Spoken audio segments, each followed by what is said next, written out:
Oke, soal rezeki anak ya. Sebenarnya kalau saya ya, pengalaman saya membuktikan sendiri bahwa anak itu ya ditanggung rezekinya oleh Allah, bukan kita yang cari. Dohirnya saja kita yang cari. Kita sok-sokan cari nafkah ya. Katanya kita yang cari nafkahi istri dan anak. Enggak, tanpa kita pun ternyata anak juga bisa hidup, istri juga bisa hidup. Hanya bagian tanggung jawab aja, bagian tanggung jawab. Pagi bangun kerja, pulang, hasilnya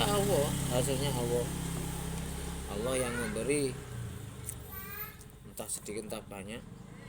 Meskipun kita kerja lama-lama, ternyata rezekinya sedikit ya sedikit, dan keluarga kita tetap masih hidup.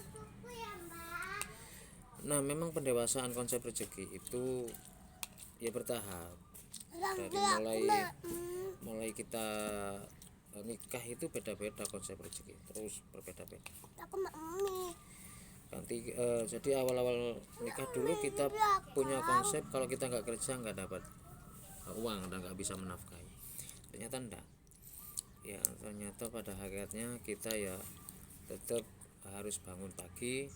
Masalah rezeki itu Allah, karena kita sebenarnya bangun pagi kerja itu ibadah, bukan soal masalah rezeki dari tanggung. Terus kita coba melihat cerita Imam Syafi'i dan Imam Maliki ya, dimana Imam Maliki gurunya. Nah, itu perbedaan usia yang lumayan ya. Imam Syafi'i masih muda, Imam Maliki sudah sepuh.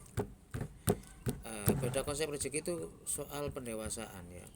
Jadi Imam Syafi'i itu waktu masih muda masih menganggap bahwa rezeki harus kerja.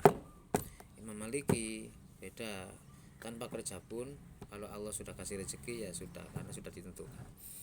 Nah, ternyata kan terbukti kan. Jadi setelah Imam Syafi'i kerja ya di kebun kurma, mendapatkan rezeki, upah ya, kemudian kurmanya, salah bagian upah kurmanya dikasihkan Imam Maliki. Dan Imam Syafi'i pendapatnya bahwa harus kerja. Dan Imam Maliki, loh ini kurma yang kamu kasihkan kan tanpa saya harus kerja gitu.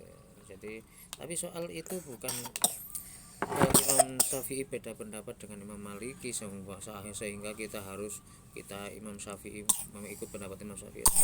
Soal Imam Syafi'i waktu itu masih muda, tapi setelah ketemu Imam Maliki seperti debat ini, Imam Syafi'i ya juga terbuka, pendewasa.